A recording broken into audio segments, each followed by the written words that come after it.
राधा स्वामी दयाल की दया, राधा स्वामी सहाय, राधा स्वामी।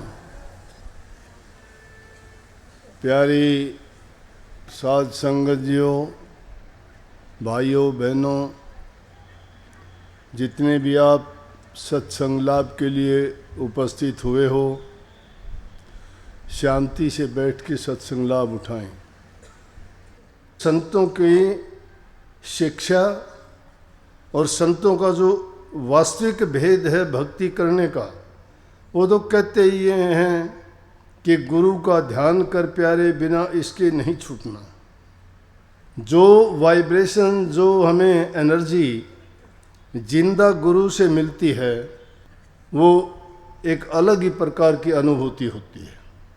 जो आनंद आमने सामने बैठ के हमें प्राप्त होता है, वो ना मूर्ति कर सकती है, ना यादगार कर सकती है। इसलिए कोशिश तो हमारी ये होती है कि हम सब के पास पहुंचने का प्रयास करें, लेकिन दूर दूर के आश्रम होते हैं, शरीर है, भागम भाग, कब तक भागेगा इंसान। वाणी भी कबीर साहब की थी नहीं है कि भज हंसा हरि नाम जगत में जीवन थोड़ा रे। आखिर जीवन लंबा कहाँ है ये। परंतु जो हमें ये अवसर मिला है, इंसान का जो शरीर मिला है, ये बड़ा दुर्लभ है। गुरु ग्रंथ साहब में वाणी आती है, दुर्लभ दे पाई बड़ भागी, नाम न जपी ते आत्म घाती। मर ही जाहि जो बिसरत नाम, नाम बिहुना जीवन कोने काम। खात पीत खेलत हस्त विस्तार, कौन अर्थ मृतक श्रृंगार। दुर्लभ दे पाई बड़ भागी। निस्संदेह इंसान का शरीर, ये हमें जो जीवन मिला है, इसके समान कोई जीव नहीं है। इस सृष्टि में रचनाकार ने 4 खान में 84 लाख प्रकार की योनियां बनाई, जिनमें देवी देवता, किन्नर गंधर्व, भूत पिशाच, बांदर भालू, वो भी आगे, वो भी इंसान योनि में गिनते हैं, जो 4 लाख प्रकार के आते हैं। परंतु इंसान के तुल्य कोई भी जीव नहीं है। जिस भी योनि में जाते हैं, उन योनियों में उनको कोई भी ये भेद नहीं बता सकता कि जन्म मरण का रोग क्यों लगा है, हमने कितने जन्म ले लिए, आगे हमारा क्या होगा, इस जीव की हालत क्या है। परंतु इंसान के रूप में जब हम जन्म लेते हैं, इसी रूप में संत भी प्रकट होके, क्योंकि सत्य पुरुष के हुक्म से जब रूहों ने उनसे शिकायत की कि हम इस काल और माया के देश में धकेल दिया हमें, हम आपके चरणों में रहते थे,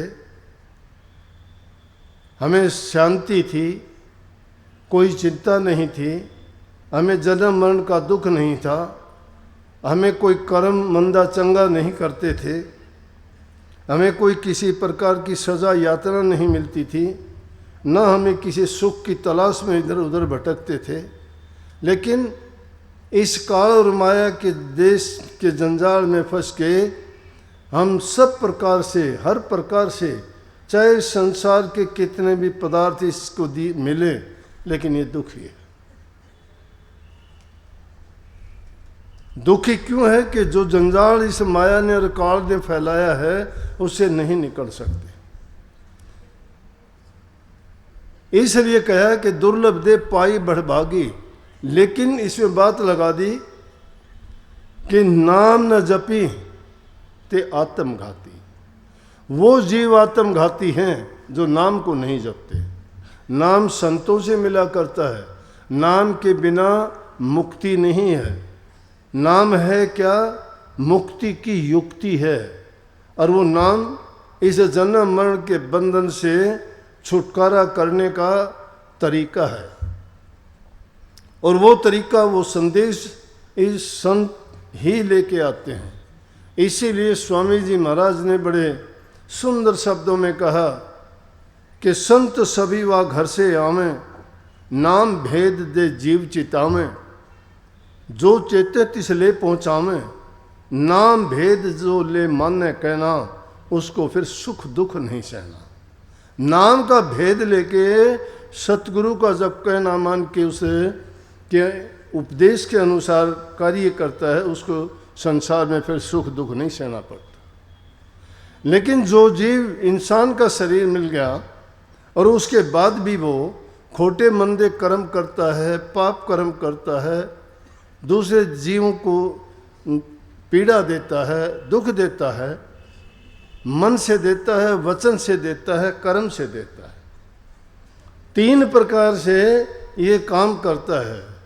जबान से किसी को मंदा चंगा बोलते हो, किसी के लिए शरीर से अपने कर्मेंद्रियों के द्वारा किसी का अहित कर देते हो, और किसी को मन में किसी के प्रति दुर्भावना रखते हो, बुरे विचार रखते हो, उनके बारे में बुराइयां सोचते हो। ये 3 प्रकार से उनका अहित करते हो। इसलिए वो कर्म हमें भोगने पड़ते हैं, कर्म का कर्म फल बनता है, और इसी दुनिया में बार बार आने का कारण वही बनता है। इसलिए इस जीव को ये चाहिए कि गुरु की जब शरण में चले गए, गुरु का उपदेश हमें इस जीवन को संवारने के लिए, जीवन संवरेगा किससे? उसी मंत्र से संवरेगा। गुरु कहता क्या है? गुरु को कोई स्वार्थ नहीं है, गुरु को कोई लालच नहीं है। दुनियादारी के लोग तो पता नहीं क्या क्या बातें बनाते हैं, क्या क्या सोचते हैं, क्या क्या बोल जाते हैं। जिनको जितना ज्ञान होगा, समझ होगा, उतनी बात कह जाते हैं वो। लेकिन एक अज्ञानी आदमी कहता है, अगर वो समझदार आदमी उनके ऊपर प्रतिक्रिया करता है तो बेवकूफ उससे भी ज़्यादा है। जिसने इस राज को समझ लिया, जान लिया, फिर वो किससे शिकायत करता है? क्यों शिकायत करता है? तुम अपना काम करने के लिए आए हो तो अपना काम करो, वो काम उन पर छोड़िए जो जैसा सोचते हैं, करते हैं, उनके मन की भावनाएं हैं वो। तो इसलिए कहते हैं हमारा मुख्य काम होना चाहिए उस नाम की कमाई करना, भक्ति करना। और गुरु का कोई स्वार्थ नहीं है हमसे। गुरु तो हमारे कल्याण के लिए, हमारे हित के लिए, हमारे सुख के लिए। हम सुख भी तो क्या सुख ढूंढते हैं, दुनियादारी के पदार्थों के सुखों को सुख मानते हैं। कोई धन का लालची है, कोई संतान के लिए भाग्या फिरता है, कोई महल मकानों के लिए भाग्या फिरता है, कोई मान प्रतिष्ठा इज्जत के लिए कोशिश करता है। अहंकार बन जाता है, मैं धनवान हूँ, मैं ऊंचे कुल का हूँ, मैं बलवान हूँ, मेरे पास ये है, मेरे पास मेरा पद ऊंचा है, लोग मुझे दुआ सलाम करते हैं। ये क्या है? अहंकार। अहंकार आने के बाद में इंसान खुद कर्ता बन जाता है, वो फिर परवाह नहीं करता। संत इसीलिए उस अहंकार की जड़ काटने के लिए सेवा का अवसर देते हैं। और कभी कभी तो ऐसे अवसर भी आ जाते हैं कि उनको अगर सख्ती भी करनी पड़ती है तो शिष्य के लिए कभी कभी कटु वचन भी बोल दिया करते हैं, ताकि उनके अहंकार को तोड़ दिया जाए। अगर उनका अहंकार नहीं तोड़ा जाए तो शिष्य गिर जाता है। उनके अहंकार को तोड़ने के लिए कभी कभी वचन कड़वा बोलना पड़ता है, कभी कभी उनको सिखाने के लिए उनके साथ बड़ी सख्ताई से पेश आना पड़ता है। कभी भी वो बिगड़ने नहीं देते, उनके विचारों में कभी बुराई नहीं आने देते, क्योंकि इंसान में बुराई तो भरी पड़ी है, पहले से ही भरी पड़ी है। जिसने संसार रचा है उसने पहले ही इनकी जो नकारात्मक शक्तियां हैं, नेगेटिव पावर्स को एक्टिवेट करके भेजा है। किसी को चोरी करना सिखाने की ज़रूरत नहीं, बदमाशी करना सिखाने की ज़रूरत नहीं, अपने आप सीख जाते हैं। कोई स्कूल कॉलेज पाठशाला हमने तो देखी नहीं हो, फिर भी सीख जाते हैं। कहाँ से सीखी? इसका मतलब नेगेटिव पावर्स वो पहले से ही एक्टिवेटेड है, लेकिन पॉजिटिव पावर्स वो संत भेद देते हैं, वो नाम से जगाई जाती है। बाकी तो इंसान का क्या है? सुंदर कपड़े पहनना, शरीर की लीपा पोती करना। ये नहीं कहता कि इसको कभी सफाई ना करो, खूब स्नान करो, अच्छे से करो, अच्छे कपड़े पहनो, लेकिन ये मुर्दे जैसा श्रृंगार है शरीर का श्रृंगार तो। अरे अंदर में मैल भरी पड़ी है, बाहर का श्रृंगार आपको क्या काम देगा? अंदर की सफाई तो नाम से होगी, भक्ति से होगी, विश्वास से होगी, श्रद्धा से होगी, सेवा से होगी। अगर आपके हृदय में सच्चाई है तो बाहर की आपको जरूरत ही नहीं है।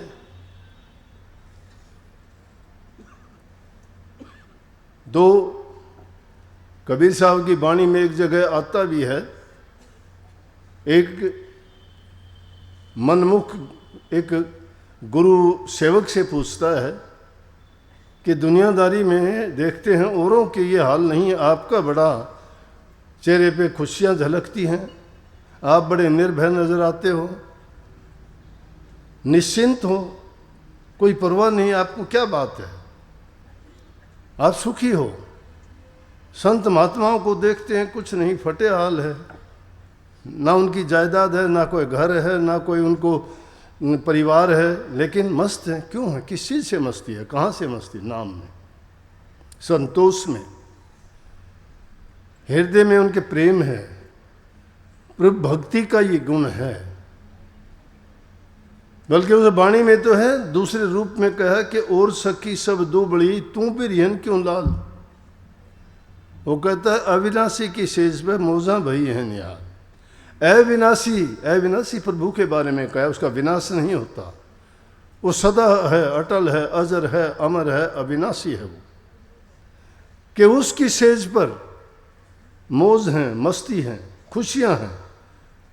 हम क्यों होंगे? हम दुबड़ी क्यों होंगे? दुबड़े तो वो होंगे जिनको संसार के पदार्थों की लत लगी हुई है, ये रोग है, ये बीमारी है। ये बीमारी भी कैसी बीमारी है और निकलती नहीं है।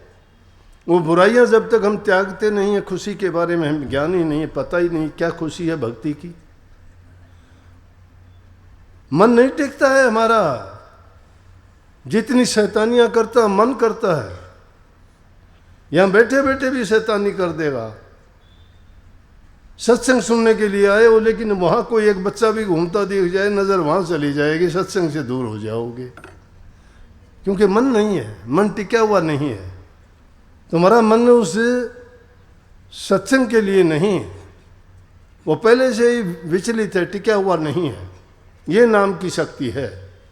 अभी एक पत्रकार भाई आया था, वो कहने लगा जी कहते हैं भजन 2-2.5 घंटे तक कैसे कर लेगा इंसान, कोई टिक जाएगा? मैं कहने लगा 24 घंटे भी टिक जाएगा, 24 घंटे भी, 1 सेकंड भी नहीं हिलता। ये मनमुखों की दुनिया नहीं, गुरमुखों की है। भक्ति करने वाले गुरमुख होते हैं, जिनकी वृत्ति हमेशा जब लग जाती है तो दुनियादारी के काम करते रहो, वृत्ति उनकी नहीं हटती। वृत्ति संसारियों की हटती है, उनको यहाँ बैठे बैठे भी यूँ ढूंढते रहेंगे, क्या देखूं मैं, सत्संग से कोई सरोकार नहीं, क्योंकि मन नहीं टिका हुआ, उनको आनंद और रस नहीं आता सत्संग में। और जिसको आनंद और रस आता है, कईयों के तो आंसू टपकने शुरू हो जाते हैं, कई टकटकी लगा के देखते रहते हैं, कई अपने कानों को खोल के आश्चर्य अचरज करते हैं, और कई अपने आप को कोसते भी हैं कि देखो जो काम हमें करना चाहिए वो नहीं करते। उन बातों को अपने मन के, अपने विचारों और ख्यालात से तुलना करके सोचते हैं बैठे बैठे। इंसान का मन गिराता है, मन चोर है, मन ठग है, मन लुटेरा है, मन राजा है, मन बादशाह है, मन गुरु है, मन सेवक है, मन ही मीठा है, मन ही कड़वा है, मन ही शत्रु है, मन ही तुम्हारा रक्षक है, मन ही तुम्हारा भक्षक है। दोष सारे मन में है, मन तुम्हारे अंदर में है, यही तुम्हें विचलित करता है, नहीं टिकने देता। नाम कहां से लोगे? एक कीड़ी मिस्री के पहाड़ पे रहती थी, बड़ी मोटी ताजा मिस्री खाती आराम से। दूसरी कीड़ी मिली, उसको देख के कहने लगी बहन तू बड़ी मोटी तकड़ी है, क्या खाती है, कहाँ रहती है? बोली कि मैं तो मिस्री के पहाड़ पे रहती हूँ। बोले मिस्री कैसी होती है? बोला बहुत मीठी होती है। बोले अच्छा तो मैं भी आके एक दिन देखूंगी। बोले हाँ आओ। उसने निमंत्रण दिया। वो मिस्री रहती थी नमक के पहाड़ पे, नमक खाती थी, नमक खा खा के गली पड़ी, वो बिल्कुल कमज़ोर। वो गई मिस्री के पहाड़ पे, तो मेहमान जाता है तो उसको अच्छे से परोसते हैं। उस कीड़ी ने, बेचारी ने, उसको मिस्री अच्छी से अच्छी ढूंढ के ले आई पहाड़ में से, उसके सामने रखी कि ये खाएगी, मेहमानबाजी की उसकी। लेकिन उसने जब मिस्री खाई तो बोली, बोल कैसे लगी? ओठ निकाल दिए। बोली क्या लगी? कड़वी पड़ी है ये तो। वो हैरान होगी कि सारी जिंदगी मैं तो इसके लिए तो बहुत अच्छे से अच्छे ले आई, उसको इसने तो एक सेकंड नहीं लगाई, उसको बिसरा दिया, कहने लगी अच्छी नहीं है। उसने सोच लिया इसके अंदर कमी है कोई ना कोई। बोली एक दिन मैं तेरे पास चलूँगी। जाके देखा, तू कहाँ रहती है? जाके देखा तो उसने भी उसको परोसा, तो उसने मुंह में लियो, कड़वा एकदम, नमक सारा। बोले मैं तो ये खाना खाती हूँ। बोली तेरा मुंह फाड़। उसका मुंह खुलवा के और देखा तो उसमें नमक की डली थी। बोला कि ये कारण था तेरा जो तुझे मिश्री मीठी नहीं लगने देती थी, दोबारा खा तू। उन्हें दोबारा उसको मिश्री खिलाई, मुंह वाली निकलवाई तो उसको मिश्री बहुत अच्छी लगी।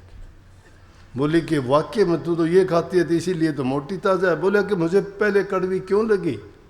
बोला तेरे मुंह के अंदर नमक की डली थी, क्योंकि तू वो खाती है, तेरे मुंह के अंदर वही भरी पड़ी थी। इसी प्रकार से हमारे दिलों में भी बुराइयों की डली दबी पड़ी है। ये भक्ति के जो आनंद है वो हमें अच्छे नहीं लगते। भक्ति का आनंद तो जब आएगा जब हमारा मन पवित्र हो जाएगा, शुद्ध हो जाएगा, बुरे विचार निकल जाएंगे। जो विकार हमारे अंदर भरे पड़े हैं, बुरी आदतें हमारी हैं, निंदा की, चुगली की, बुराई की, सोचते रहते हैं कुछ का कुछ दूसरे के बारे में। अरे अपनी चिंता नहीं करते, कहते तुझे पराई क्या पड़ी, तू अपनी आप न मेर। दूसरों की चिंता करते जीवन बिता देते हैं, जो काम करना चाहिए था वो नहीं करते। इसीलिए कही कि इन चीज़ों को एक तरफ करके उसे नाम की कमाई किया करो। नाम में वो शक्ति है जो किसी चीज़ में नहीं है। हम छोटी छोटी बात के लिए कभी पंडितों को, कभी ज्योतिषियों के पास, कभी गुरुओं के पास, कहीं साधुओं के पास, कभी मूर्तियों के आगे मत्थे रगड़ते हो, कई तीर्थों पे जाके मन्नत मांगते हो। अरे मांगते क्यों नहीं? तुम्हारे अंदर में बैठा हुआ है वो शक्ति, आपके पास है। तुम्हें बहकाने वाले लोग बहका देते हैं, लेकिन जो सच्ची बताता है उस बात के पास भी नहीं जाते। तुम अपने अंदर में प्रवेश करके अपने मन को साफ और पवित्र करके क्यों नहीं मांगते? तुम्हारे अंदर में है, उसको खोजने है। तेरा तुझ माई देख ले पर्दे है प्रगट, बोल रहे। पर्दे के अंदर है, वो छिपा हुआ है, लेकिन उसको खोजने का प्रयास नहीं करते। जिस प्रकार से कस्तूरी मृग के नाभि में कस्तूरी होती है और जब वो पकती है, फैलती है तो खुशबू आती है। मृग सोचता है कि खुशबू कहीं बाहर से आती है, उस खुशबू के लिए भागता फिरता है, झाड़ियों में सिर मारता है, ना भूख ना प्यास ढूंढता है, क्योंकि उसमें बड़ा आनंद आता है। उसकी खुशबू इतनी मिट्टी और अच्छी है, लेकिन वो खुशबू कहाँ है? उसके पास है, उसकी नाभि में ही पकी हुई है। वो ढूंढता है वो कहीं।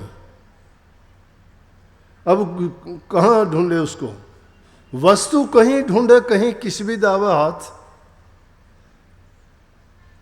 कहें कबीर तब पाई यार भेद दे लीजिए साथ। जो वस्तु कहीं और कहीं है, ढूंढने का प्रयास कहीं और करते हो। कबीर साहब कहते हैं कि अगर उसको पाना चाहते हो तो भेदी को साथ लीजिए। इसीलिए गुरु भक्ति को दौड़ाओ, गुरु की आज्ञा में चलो, गुरु के वचन की पालना करो।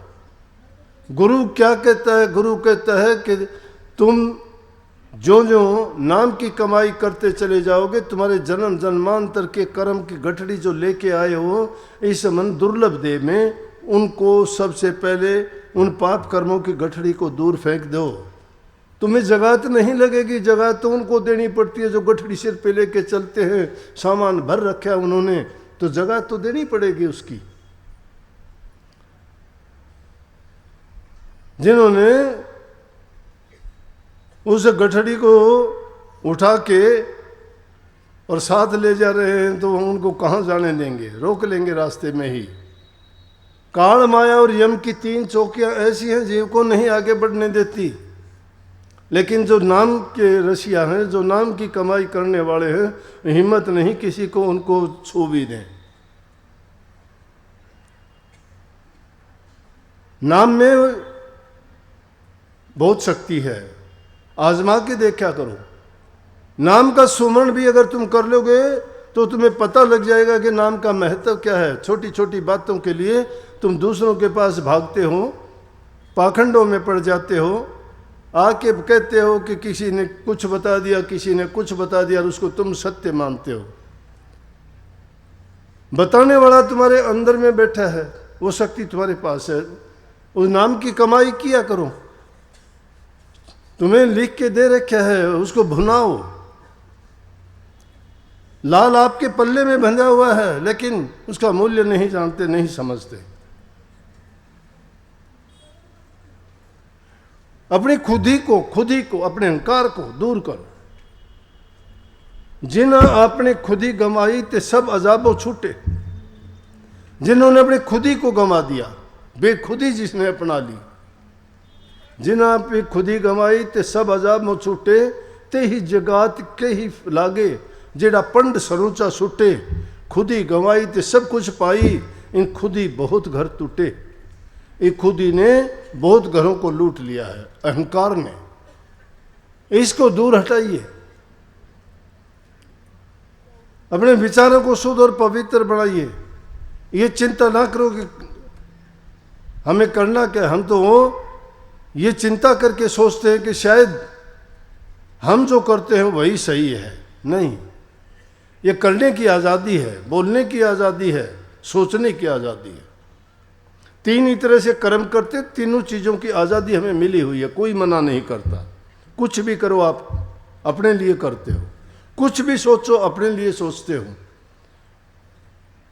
और कुछ भी बोलो, आज़ादी है, बोल सकते हो।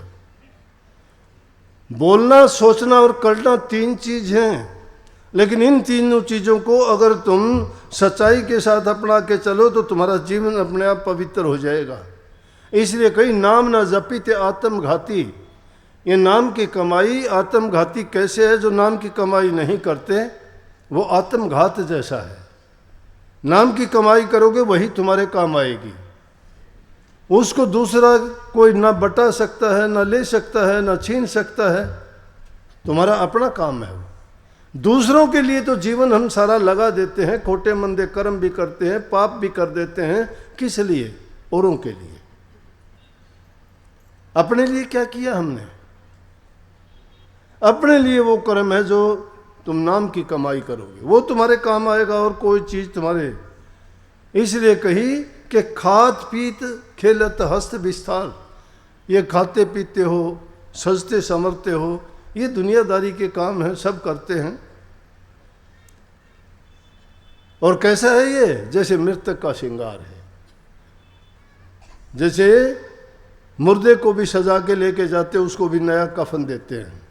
लेकिन सारी जिंदगी चोरी करते करते, भ्रष्टाचार करते करते, लूट खसूट करते करते कितना क्या कुछ कर लिया, परंतु कोई हाथ आया क्या? पूरी जिंदगी खोटे मंदे कर्म किए, बुढ़ापे में जाके शिकायत की। अरे बुढ़ापे में जाके तो भेड़िया और चीता भी शिकार करना भूल जाते हैं, वो भी नहीं करते। उस टाइम में जाके कहते हो कि अब मैं क्या करूं, भक्ति करूंगा, हे परमात्मा उठा मुझे। फिर परमात्मा की याद क्यों आ जाती है? अगर वो पहले चेतते तो ये दिन नहीं देखना पड़ता, ये कष्ट और दुख नहीं उठाने पड़ते। लेकिन अफसोस कि इंसान नहीं सोचता। ये तो सोचता है कि जो कुछ है यही है, लेकिन ये एक रैन का सपना है, ये सिर्फ एक बार का दिखावा है, और ये सपना टूट जाता है जल्दी। जैसे रात को सोते हुए सपना आता है, सुबह को सपना गायब। सपने में बादशाह थे, सपने में कहीं दूसरे देशों की सैर कर रहे थे, सपने में पता नहीं क्या क्या आनंद मौज मस्ती कर रहे थे। सुबह उठे तो वहीं अपनी चारपाई पे पड़े थे, कुछ नहीं था। ये हमारा जीवन भी एक सपने की भांति है। इसीलिए वो अल्प आयु है इंसान की। जिनकी लंबी लंबी आयु थी उन्होंने भी कुछ नहीं किया। रावण जैसे कितनी उम्र जिए, क्या मिला? क्या मिला? अच्छे काम करके भी खोटे कर्म करके अपनी जब तक सृष्टि रहेगी तब तक उसका ढोल बजता रहेगा बुराई का, उसके पाप का। और जो भूखे थे, गरीब थे, जिसका कुछ नहीं था, जिन्होंने भक्ति के नाम की कमाई की, उनका नाम सदा के लिए अमर हो गया। जिनको अपनी जिंदगी में 2 रोटी नसीब नहीं थी, परंतु इसे भक्ति के लिए इंसान को बहुत कुछ दांव पर लगाना पड़ता है। अगर सच्ची भक्ति करनी है तो विरह और प्रेम है। सच्ची प्रीत गुरु से होनी चाहिए, प्रतीत होना चाहिए, विश्वास होना चाहिए, दृढ़। ये परवाह ना करो कोई क्या कहता है। हमारी तो कोई औकात भी नहीं है। मीरा जी तो एक राजघराने की थी, राजपूत जाति में थी, घुंघरू बांध के नाची थी, परवाह नहीं की। घर वाले ने कहा तो गलियों में शुरू कर दिया। बुल्ले शाह बहुत ऊंचे घर का था। गुरु को रिझाने के लिए वैश्या का रूप धारण कर लिया, नाचने वाली का। गुरु को खुश करने के लिए जाके नाच दिखाया, गुरु खुश हो गया। गुरु से नाराजगी हो गई थी, गुरु की नाराजगी हो गई थी, और गुरु की नाराजगी बर्दाश्त नहीं हुई। वो सच्ची प्रीत थी, वो विरह थी। तो जब सच्ची प्रीति किसी से लग जाती है तो उसकी जुदाई बर्दाश्त नहीं होती। ये रूह तो बेचारी कभी की कितने दिन की जुदा है। कोई बिरला है, कोई बिरला है इस बात के लिए रोता है मुझे दर्शन किए बहुत साल हो गए। जिनको दर्शन नसीब नहीं होते वो सोचते हैं, जिनको रोजाना दर्शन मिलते हैं उनको लिए कोई परवाह ही नहीं है। सच्ची लगन जिसकी लगती है वो दर्शन का महत्व जानता है, सत्संग का महत्व जानता है।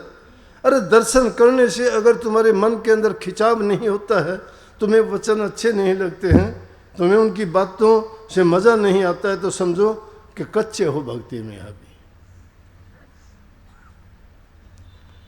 स्वामी जी महाराज ने लिखी है, वचन प्यारे गुरु के ऐसे जैसे माता सुतोतरी बात, कि गुरु के वचन तो ऐसे प्यारे लगते हैं शिष्य को जैसे माँ को बच्चे की तोतड़ी बात करता है ना। रोटी को ओटी कहता है तो अच्छा लगता है, पानी को मानी कहता है तो अच्छा लगता है।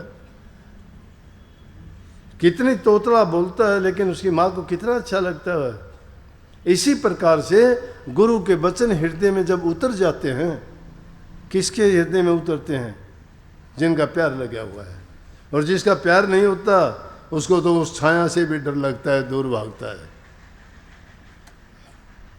वक्त होता है, लेकिन गुरु की कृपा जिसको मिल जाती है, गुरु की मेहर जिस पर हो जाती है, तो आपने कहने में तो आम बात में एक बात और भी कह देते हैं कि जिस पर खुदा मेहरबान उसका गधा भी पहलवान। तो खुदा के जिस पर गुरु मेहरबान हो जाए तो उसका शिष्य पहलवान नहीं हो जाए क्या? जिसने गुरु से दीक्षा ली है, गुरु सबके लिए है। अभी एक पत्रकार भाई साहब आए थे, कहने लगे निवला जी इतने लोग होते हैं, एक गुरु उनका कल्याण कैसे कर देता है? मैं कर देता है भाई। ये सूर्य कितने हैं? एक होगा। बोला हमारी इतनी दुनिया में प्रकाश सबको कर देता है ये। अरे गुरु एक देशी भी है, सर्वदेशी भी है। वो सबके दिलों में बसता है और सब अपने अपने को कहते हैं ना मेरा है ना मेरा है, लेकिन है सबका। कबीर साहब ने कही, कबीर गुरु सबको चाहे, गुरु को चाहे न कोई। गुरु सबको चाहता है, गुरु को अपना सब बनाते हैं। इसलिए ये तुच्छ जीवन है, बहुत समय बहुत कम है, देखते ही देखते गुजर जाएगा। बचपन गया, जवानी गई, मुड़ के नहीं आए। बुढ़ापा आएगा, वो भी चला जाएगा लेकिन लेके जाएगा, वो नहीं छोड़ के जाएगा। इसलिए वो दिन आने से पहले क्यों ना हम अपना काम कर लें। उस निज घर में जाने की टिकट क्यों ना कटवा लें। जो नाम का जहाज लगा है वो उसमें बैठने के लिए गुरु से नाम की टिकट लेके, और टाइम से पहले ही लाइन में जो लग जाता है वो जीव अपने धुरधाम में पहुंच जाता है, उसको इंतज़ार नहीं करना पड़ता। बहुत खुशी की बात है अपनी संगत को देखते हुए। इतना अनुशासन, दूसरे लोग भी आपकी प्रशंसा करते हैं। पंजाब से भी एक दो मिले, मेरे को कहने लगे कि आपके कोई सेवादार भी विशेष कभी दिखाई नहीं देते, फिर भी आपकी संगत। मैं कहने लगा सेल्फ डिसिप्लिन्ड हैं, मैं अपने आप ही वो कर लेते हैं सारा काम। किसी को न बल्ले पे रहने की जरूरत, प्रसाद भी अपने आप बना लेते हैं, प्रसाद अपने आप ही जिमा देते हैं और अपने आप भी जिम लेते हैं। और क्या होगा? हुक्का बीड़ी पान तंबाकू कोई बुराई नहीं है। और अब गुरु से नाम की दीक्षा ले ली, ये बुराइयां तो छोड़ दी, ये मोटे बंधन तो जगत के काट दिए, लेकिन झिन्ने बंधन भी टाइम आएगा तो वो भी काट लेंगे। इतना करते करते वो नाम की कमाई, जब बाहर की बुराइयां जिसने छोड़ दी हैं तो नाम की कमाई करना कोई कठिन और मुश्किल नहीं, बहुत आसान है। राम का नाम लेना कोई बड़ी बात थोड़ी है। ये बड़ी बात उन्होंने बना दी जिन्होंने इसको बहुत बड़ा चढ़ा के पेश किया। राम किसी से दूर नहीं है, वो मालिक सबके पास है, लेकिन हमने दूर सोच सोच के दूर बना दिया। इन बुराइयों को छोड़ के अपने अंदर में जब झांक के देखोगे, तुम्हारे अपने आप में ही तुम्हारा बैठा हुआ है, हमारे अंदर में ही बैठा हुआ है। और जब आंख बंद करके उसको देखोगे और उसको पाओगे, नाम की कमाई, नाम का सुमन करते करते सारी चीजें, ध्यान भी उसी में है, शब्द भी उसी में है, धुन भी उसी में है, सब कुछ उसमें मिल जाएगा। बहुत अच्छा अवसर मिला है। ये दुर्लभ जीवन है, ये दुर्लभ समय भी है। ये कलयुग जैसा वक्त फिर नहीं आना। कलयुग जैसे थोड़े समय में जीव का कल्याण कभी नहीं हुआ। सतयुग में भी लाखों ने 70-70, 80-80 हजार वर्ष तक तप किया और फिर भी उनको घर अपनी मंजिल नहीं मिली। त्रेता युग में भी नहीं मिली, लेकिन कलयुग में आसानी से सत्संग के द्वारा नाम की कमाई करने से सबको सुलभ होगी। गृहस्थ में रहते हुए, गृहस्थ जीवन को भोगते हुए, अपने जीवन को जिन्होंने अच्छा, पवित्र और शुद्ध मन बनाया, उनका सहज में ही कल्याण हो गया। इसीलिए सहज योग है राधा स्वामी मत्सुर शब्द का योग। सारे काम करते हुए इस बात को कभी ना भूलो कि हमारा लक्ष्य क्या है। मनुष्य जीवन का लक्ष्य है कि इस जन्म मरण की बेड़ियों को काट देना। और जन्म मरण की बेड़ियां कैसे कटेंगी? नाम की कमाई करने से। सारे काम जब करते हो तो नाम क्यों नहीं जपते? नाम क्यों नहीं जपते? सोच के अपने आप फैसला किया करो कि हम खाने में होशियार हैं, पहनने में होशियार हैं, दुनिया के और दूसरे आनंद भोग पदार्थों में उनके आशिक हैं, लेकिन जिसने हमें सब कुछ बख्शा है उसके आशिक क्यों नहीं हम? सारे काम छोड़ के भी जो काम हमें करना चाहिए वो क्यों नहीं करते? वो काम तो सर्वप्रथम करना चाहिए, उसके बाद दूसरे काम करने चाहिए। नाम के लिए कोई आडंबर, कोई पाखंड और कोई पाबंदियां नहीं है। नाम हर चीज को पवित्र करने वाला है, उसको कोई वक्त और कोई समय नहीं है। जब भी तुम्हें समय मिले उसी समय लग जाया करो। रात में जब भी जाग आ जाए उसी समय लगो। अगर टाइम बना के करोगे तो तुम तो वो ख्याली भक्ति करते हो, ख्याली भक्ति से कल्याण नहीं होगा। ख्याली भक्ति कहते हो मैं 1 घंटा बैठूंगा, 2 घंटे, 2.5 घंटे बैठूंगा। 2.5 घंटे बैठ के क्या ध्यान करेंगे हम? किस चीज़ का करेंगे? टाइम का ध्यान करेंगे हम तो फिर, कि टाइम हो गया कि नहीं हो गया। टाइम को बार बार देख भी लेंगे, शायद वो गाड़ के देखा ये टाइम हो गया। मेरे साथ तो बीती हैं ऐसी बातें, मैं इसलिए कहता हूँ कि भाई इतने टाइम बैठना था, वो टाइम हो गया कि नहीं? नहीं हो गया, फिर उल्टे बैठ के। तो शायद आपके साथ भी बैठता हुआ, इसलिए मैंने जो परेशानियां आई थी वो आपको भी मैं बता देना चाहता हूँ। होता है कि नहीं होता? इसलिए उसकी परवाह ना किया करो। अगर 10 मिनट के लिए भी बैठते हो तो 10 मिनट में भी आपको ये होना चाहिए, भूल जाया करो अपने आप को। ये मैं शॉर्टकट रास्ता बताता हूँ। जब भी तुम ध्यान और अभ्यास के लिए बैठते हो, नाम का सुमन करते करते तुम्हारी ये अवस्था हो जाती है कि आपको ये पता ही नहीं कि आप नींद में हो, आपको ये पता ही नहीं कि आप ध्यान में हो, आपको ये पता ही नहीं आप नाम का सुमन करते हो, आपको ये भेद नहीं होना चाहिए मैं बैठा हूँ, सोया हूँ, खड़ा हूँ या क्या करता हूँ। ऐसी अवस्था में जब पहुँच जाओ तो आपको कहो कि आपका तो बहुत बहुत लंबा चौड़ा ध्यान हो गया। एक पल का इस प्रकार का ध्यान लग गया हुआ, मैं कहता हूँ हजारों में आपके पापों को धो डालेगा। और वही सच्चा ध्यान है। ये ध्यान नहीं है, ये बनावटी ध्यान नहीं है, ये वास्तविकता है। उसमें धीरे धीरे करके, लेकिन जो ध्यान है वो चेतक ध्यान भी है। चेतना के साथ जो ध्यान करते हो उसमें आपको सब याद भी रहता है, दिखाई भी देता है। सब अंदर के जब रूहानी दर्जों पर चढ़ते चले जाते हो तो वहाँ की वो भी आपकी सुरत चलती जाती है, नृत्य उसको देखने का काम करती है, आप ख्याल रहता है। ये नहीं है कि आप उसको भूल जाते हो, नहीं, ये दूसरी अवस्था है। परंतु ये नाम का सुमन करना, ध्यान करना भी 3 प्रकार का है। 3 प्रकार का क्या है कि एक है पहली प्रकार का अपने किसी कार्य के लिए कि हे सतगुरु मेरा ये काम होना चाहिए, उस ख्याल को लेके तुम भक्ति करते हो। हे सतगुरु मैंने इतना आपका नाम का सुमन करा, मेरा ये काम करो। एक तो होया कि अपने स्वार्थ के लिए नाम का सुमन किया हमने। दूसरा है किसी दूसरे का अनिष्ट करने के लिए कि हे मालिक उसने मुझे बड़ी परेशानी दी है, बड़ा दुख दिया, उसका नाश कर। हाँ, ऐसा भी करते हैं, ये दूसरी प्रकार का ध्यान है। लेकिन जिसमें ना तुम्हारे लिए कोई स्वार्थ है, कोई चाहत को लेके भी नहीं बैठते, ना ही किसी का अनिष्ट करने के लिए बैठते हो, वो तीसरी प्रकार का तुम्हारा जो ध्यान होगा वो तुम्हारा वास्तविक ध्यान है, वो तुम्हारा वास्तविक अभ्यास है, वो तुम्हारे काम आएगा। इनके अंदर समय बर्बाद करना है। अरे जब तुम उस ध्यान में चले जाओगे तो तुम्हें जो चीज़ें हैं तो उनकी सब की पूर्ति अपने आप होती चली जाएगी, मांगने की जरूरत नहीं है। कबीर साहब कहते हैं सब आए उस एक में, डाल पात फल मूल, अब लेने को क्या रहा गए जब पकड़ा मूल। जब मूल को ही हमने पकड़ लिया तो डाल पत्तियों को और उनका क्या करना। इंसान का जीवन तो क्या है, आज है कल को नहीं रहेंगे, भरोसा नहीं किसी को। समय रहते हुए चेत लेना चाहिए। पेड़ से भी टूटा हुआ पत्ता बोलता है, पात झरनता यूं कहे सुनो, तरवर बन रहा है अब के बिछड़े ना फिरने, दूर पड़ेंगे जाए।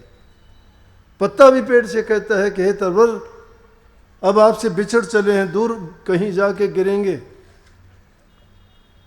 कहाँ मिलेंगे, मिलने का कोई अवसर ही नहीं होगा, दोबारा नहीं मिलते। लेकिन पेड़ क्या कहता है, वृक्ष बोला सुनो, वृक्ष कहे सुनो पात राय सुनो हमारे मीत, एक आया एक चाल सिर यही जगत की रीत। ये दुनिया की रीति है, यहाँ एक आता है एक जाता है। ये कीड़ी जैसा नाल लगा हुआ है, परंतु एक आदमी अपना काम करके जाता है, हंसता हुआ जाता है यहाँ से। एक आदमी यहाँ से खोटे मंदे कर्म करके जाता है, उन पापों को याद करता है और रोते हुए बिलखते हुए जाता है, तड़फता हुआ जाता है। जो अपना काम करके जाता है वो मस्त और मगन होके जाता है, बता के जाता है कि मेरा काम हो गया, मैं जाने वाला हूँ, मैं चलने वाला हूँ। ये दुनियादारी के फंदे इंसान को घेरे रखते हैं, बंधन हैं ये। इन बंधनों में बंधो मत, काम सारे करो। तन है तुम्हारा दो, परिवार को दो, दुनियादारों को दो, तन तुम्हारा नहीं है। धन तुम्हारा दे दो, कोई जरूरत नहीं, क्या है वो, कुछ भी नहीं है। परिवार को दो, किसी को दो, दान करो, पुण्य करो, लेकिन आशा ना रखो कि उसके बदले में तुम्हें कुछ मिले, नहीं। लेकिन मन किसी को ना दे देना। मन अगर किसी को दोगे पछताना पड़ेगा। मन सतगुरु को ही देना, वही उसको संभाल के रखेगा। और किसी को मन दे दिया ना, पछताना, रोना पड़ेगा। रोते बिलखते नहीं देखते, कितने कहते हैं मेरा दिल तोड़ दिया। दिल टूटता तो नहीं है, ये तो बार बार जुड़ता है। ये कुम्हार का घड़ा नहीं है कि एक बार टूटने के बाद दोबारा ना बढ़े। मिट्टी का बनाया हुआ घड़ा टूट जाता दोबारा नहीं बढ़ता। और चीज़ तो शायद सोने चांदी की टूट जाएंगी, सोना संत जन ये 100 बार टूटने के बाद भी जुड़ जाते हैं, लेकिन मिट्टी का बनाया हुआ कुम्हार का घड़ा जैसे दोबारा नहीं बनता, इसी प्रकार से इसका दिल का टूटा हुआ भी दोबारा से नहीं जुड़ता। तो सारी दुनिया के काम करो, काम करते हुए काम में अपने मन को ना फंसाओ, मन को ना फंसाओ। नेकी कर दरिया में डाल का मतलब क्या है? करते जाओ भूलते जाओ। गीता का उपदेश क्या है? कर्म करो भूल जाओ। कर्म के बदले में आस ना रखो। अगर कर्म की आस रख ली तो आस तुम्हें फिर दुनिया में ले आएगी, और दुनिया में आके कोई सुखी नहीं रहा है, सब के सब दुखिया हैं। यहाँ अपने मन से झूठे कहते हैं कि हम सुखी हैं, कोई सुखी नहीं है। धन में सुख ढूंढने वालों धन वालों से पूछ लो, वो भी ये कहते हैं हम बहुत दुखी संसार में। क्या कहते हैं? धन सुख नहीं दे, कोठी बंगले कारों की भाई कमी नहीं जिन पास में, वो भी के कहते हैं हम बहुत दुखी संसार में। भाई भतीजे कुटुंब कबीला बहुत बड़ा परिवार है, और देख रोज कचेड़ी भाई आपस की तकरार में। सुख कहाँ है फिर? सुख संतों की शरण में है, सुख नाम में है, सुख भक्ति में है, सुख दीनता में है, सुख गरीबी में है। इसलिए नाम की कमाई करो, संतों की शरण में जाके उनसे एक ही दात मांगो कि हे मालिक, मेरे से ज़िंदगी में नेक और अच्छे कर्म करवाना, बुराइयों से बचाना। जो इंसान जैसे ख्याल और विचार लेके चलता है वो एक दिन वैसा बन जाता है। अगर तुम अच्छे और ख्याल विचार लेके चलते हो तो नेक बन जाओगे, सच्चे खोजी बन के चलोगे तो तुम अपनी मंजिल को पा जाओगे। जो जो तुम अभ्यास करते चले जाओगे तो तुम अपनी मंजिल को पा लोगे। मंजिल दूर नहीं है, लेकिन यहाँ बैठे बैठे 1000 कोस मानते हो तो वो सिर पर 1000 कोस बैठी रहेंगी। चलना शुरू कर दोगे तो जितना चलोगे उतनी मंजिल कट जाएगी, कम हो जाएगी। और धीरे धीरे करके जिन्होंने चलना शुरू कर दिया वो धीरे धीरे पालेंगे। जल्दबाजी नहीं करने की कोई ज़रूरत नहीं। और फिर ये भी कई बार आके शिकायत करते हैं, मेरा भजन सुमन जी क्या होगा, बस इतनी कृपा कर दो, मेरा तो ये काम मुझे आप पार लगा देना। भाई पार लगाने का काम तो तुम्हारे बस में है, तुम्हारे हाथ में नाव दे दी, अपनी अपनी चलाओ और पार जाओ। अब वो जहाज वाला काम जो है जब होगा तो वो नाव लेके जहाज तक पहुंच जाओगे। अब कमाई करते नहीं हो, सारा जो करेगा गुरु करेगा, गुरु नहीं करेगा। गुरु ने करना था कर दिया, गुरु से ज़्यादा तुम्हारी संभाल करेगा, कदम कदम पर करेगा। तुम गुरु के हो जाओ, गुरु तुम्हारा हो जाएगा। गुरु तुम्हारा हो जाएगा, गुरु को अपना बना लो। गुरु अपना कैसे बनेगा? नित्य प्रति अभ्यास किया करो, नाम का सुमन किया करो, ध्यान में जाके मांगा करो गुरु से। फिर देखो गुरु तुम्हारा होता है कि नहीं होता। फिर देखना तुम्हारे काम संवरते हैं कि नहीं संवरते। फिर देखना तुम्हारी बुरी आदतें छूटती हैं कि नहीं छूटती। नित्य प्रति के ऐसा करने से तुम्हारी जो खोटी नीयत है, बुरे ख्यालात हैं, वो सब के सब दूर होते चले जाएंगे। हृदय पवित्र होता चला जाएगा, और शुद्ध और पवित्र हृदय में ही प्रभु का वास होता है। फिर भजन करना कठिन बात नहीं है। ये तो कठिन हमें कब तक लगता है कि संसार के कामों में सदियों से फंसे हुए हैं और उनमें से निकलना बड़ा कठिन है। लेकिन धीरे धीरे करके जब हम शुरू करेंगे तो एक दिन हो जाएगा। धीरे धीरे रे मना धीरे सब कुछ होए, माली सींचे सो घड़ा तो ऋतु आए फल होए। फल तो टाइम आने पर मिलेगा ना। ये नहीं कि हम अपना काम करके अब अभी सोच लें कि परिणाम अभी मिल जाए। परिणाम मिलने में समय लगेगा। ये जीवन है, ये सोचो कि इसका भरोसा नहीं, अगले ही पल का भरोसा नहीं है। हम तो आगे तक की सोचते हैं। अरे भाई जब टाइम आएगा तो सब कुछ मिलेगा। टाइम का भरोसा ना करो। कल नाम काल का है, कल किसने देखा आएगा, आया भी तो क्या जाने वो काम नया क्या ले आएगा। हैं, कल कल करते काल आ गया, घड़ी काल की टली नहीं, काल की घड़ी टलती नहीं है, काल रुकता नहीं है। शुभ अशुभ हम देखा करते हैं, समय नहीं देखता, समय तो चलता जाता है। शुभ वही घड़ी होती है जिस घड़ी में हमने शुभ काम शुरू कर दिया। मत चक्रों में पड़ा करो कि ये वास्तु खराब है, इसका ये खराब है, इसकी मंगल खराब है, इसका राहु केतु, ये इसमें मूड, कितने आके कहेंगे ये बच्चा मूड़ों में हुआ है। मैं बोले मूड़ बिना तो एक गंदे का पेड़ भी कौन लाग गए भाई। बिना मूड़ के कोई चीज़ होती है क्या? हर चीज़ मूड़ से होती है, मूड़ तो जड़ने के हैं, लेकिन बेवकूफ़ बना दिए। कितने बोले मूड़ा में होया, मूड़ के उसे थम ही बता दो भाई, कौन सी बुरी बात है, मूड़ बोलो।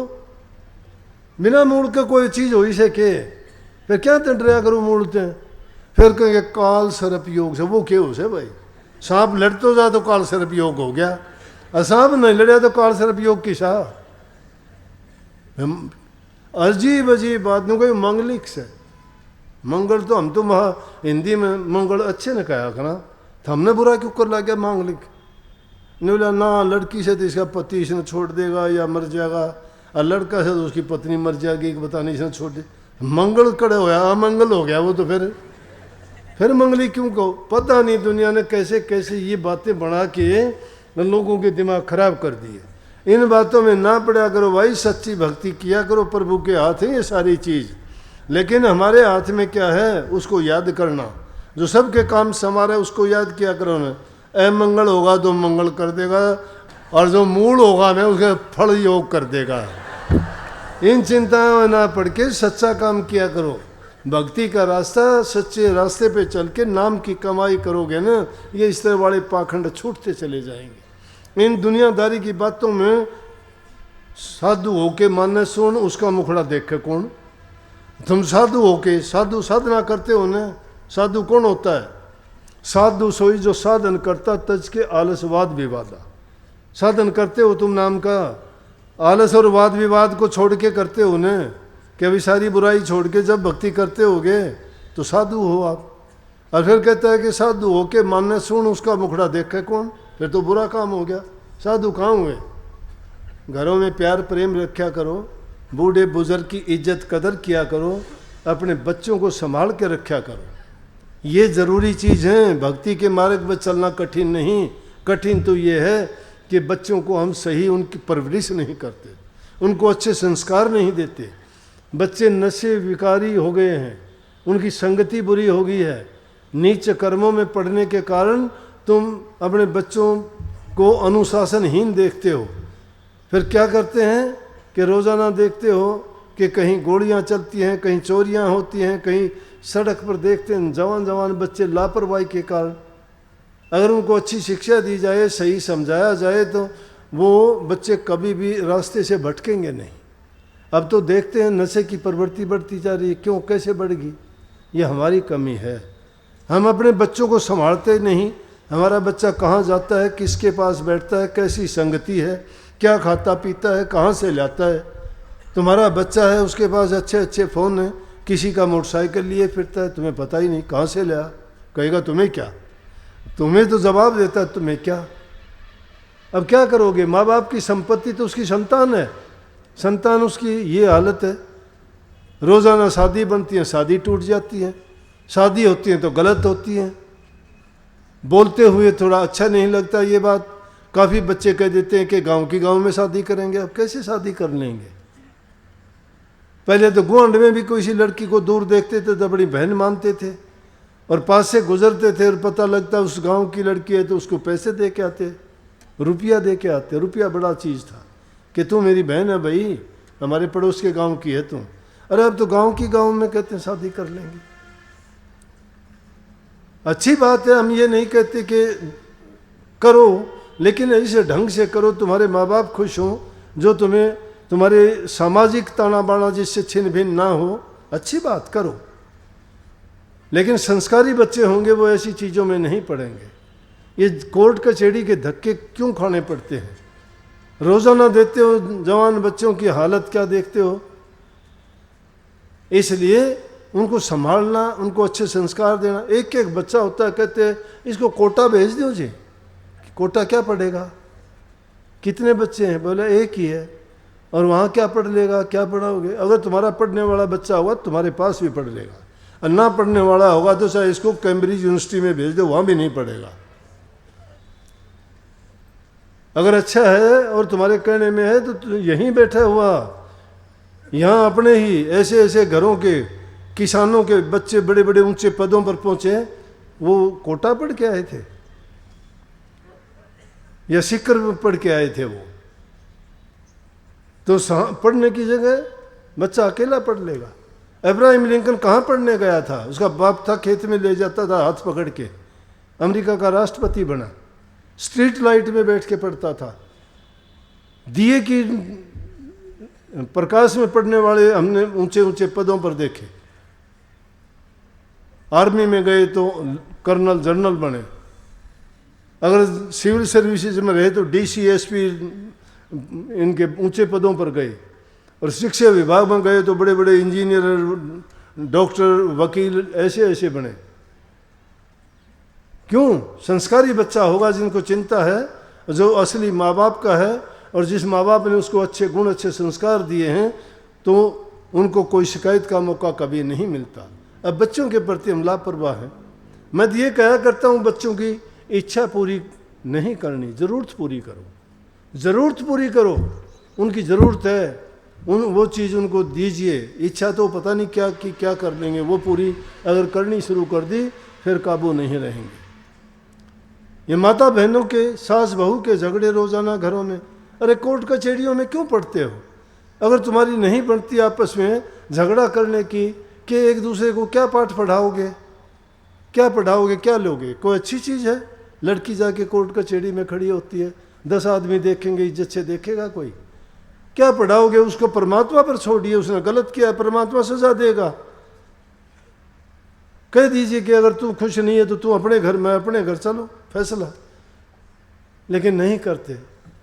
क्यों नहीं करते? वही बात आ जाती है। हम फैसला इंसान खुद करना चाहता है, परमात्मा पर फैसला कब छोड़ते हैं हम? कह दे उसको, मन की शांति आ जाएगी। रोजाना कोर्ट कचहरियों में जाने से शांति मिलेगी? अगर किसी का है तो उसी टाइम कह देगा, ले भाई करवा ले मेरे से जो करवाना हो। वहां क्या मिल जाएगा? परंतु कैसे समझाए? इसलिए अगर परमात्मा पर विश्वास है तुम्हारा तो उस पर छोड़िए। वो किसी के साथ गलत नहीं करता, वो न्याय करने वाला है। उसकी कोर्ट कचहरी में जाने दीजिए आपके केस को। यहाँ तो तुम फैसला कर लोगे, कोई भी कर लोगे, लेकिन उसकी दरगाह में फैसला झूठा नहीं होगा, वो सच्चा होगा। वहां से वो नहीं बच सकता कोई भी। इसका मतलब तो परमात्मा पर यकीन ही नहीं, अपने आप पर यकीन करते हो। संस्थाएं हैं, ठीक है, छोटी मोटी बात है उनके लिए थी, लेकिन जिद किसी बात की कर लोगे तो वो जिद पूरी थोड़ी होती है। भाई अगर कोई गलत कह दिया हो तो माफ़ी मांगता हूँ मैं, क्योंकि समाज के हालात को देखते हुए कई बातें देखते हैं टेलीविज़न पे, अखबारों में, और इन पे सोशल मीडिया पे, या मेरे पास रोज़ाना आते हैं, उनको देख के मेरा दिल बड़ा दुखी होता है। इसलिए उन बातों को देखते हुए मेरे पास मुंह से निकल जाती है कई बात ऐसी। तो ऐसी कोई बात हो तो आप बुरा ना मानना, मेरी बात अच्छी लगे वही आप लेके जाइयो, आपका फ़ायदा करेगी। आपको बुरी लगती हो वह छोड़ दियो, मैं मेरी अपने आप रख लूँगा। सबको बहुत बहुत आशीर्वाद। मेरा तो इतना ही कहना है कि नाम की भक्ति किया करो, वो तुम्हारे काम आएगी। इन सारी चीज़ों को छोड़ दियो, कोई साथी है ही नहीं किसी का, ना तुम्हारा माँ बाप ने साथ देना, ना भाई बंधु ने साथ देना, ना पति संतान ने साथ देना, तुम्हारा साथ तुम्हारे कर्मों ने देना। अपना कर्म सुधारो, कर्म बनाओ, नाम भक्ति करो, उसमें कोई तुम्हारे विघ्न पैदा नहीं कर सकता, वो तुम्हारे काम आएगा। ये दुनियादारी के नाते तो टूटने वाले हैं, कोई 2 दिन में, कोई 10 साल में, कोई 15 साल में छोड़ के चले जाते हैं। क्या मिलेगा? 2 ही दिन पहले एक औरत आई, जवान लड़का 18 साल का, बोले जी आपने प्रसाद दिया था, लड़का होया था, अब 18 साल का हो गया था, पता नहीं क्या छोटी मोटी बात हुई, देखते ही देखते उसने गोली खा ली, वहीं मर गया। अब दुनिया उजड़ गई उसकी औरत की, माँ बाप की संपत्ति उसकी औलाद होती है और कोई नहीं है, ना उसकी शादी हुई, जवान बच्चा है, जब पैदा हुआ कितनी खुशी हुई होगी, कितनी मिठाइयाँ बटी होंगी, रिश्तेदारों तक बुलाए गए होंगे, इतना बड़ा करने में कितनी उसको बेचारी को लालन पालन करना पड़ा होगा, और उसी को अपने आंखों के सामने इस दुनिया से जाते हुए उसकी चिता जलती देख सकता है क्या कोई? कितनी पीड़ा है, सोच के देखा करो। दूसरे की बात होती है, हमें वो बहुत आसान और छोटी लगती है, जिसके दिल पे गुजरती है वो उस दुख को समझता है। क्या रह गया उसकी दुनिया में, वो जीवो या ना जीवो, जीते जी उसको जीना पड़ेगा, क्योंकि उसकी बस की बात नहीं है, वो काम नहीं कर सकती जो लड़के ने कर दिया, किसी के साथ मरा नहीं जाता। लेकिन ऐसे काम क्यों करो कि तुम्हें मरना पड़े? जब तक जिंदगी मिली है उसको जियो, खुशी से जियो, नेक काम करके जियो, प्रभु को याद करके जियो, नेकी करके जाओ दुनिया में, किसी का हित करके जाओ, दिल ना दुखाओ किसी का, किसी का दिल दुखाओगे दिल तुम्हारा भी दुखेगा। कर्म का फल है ये, जैसा करोगे वैसा पाओगे। मालिक आपको सबको सद्बुद्धि दे, अच्छे काम में आपका मन लगाए, भक्ति में आपकी रुचि बढ़ाए, दिन प्रतिदिन आप आगे से आगे अच्छे काम करो।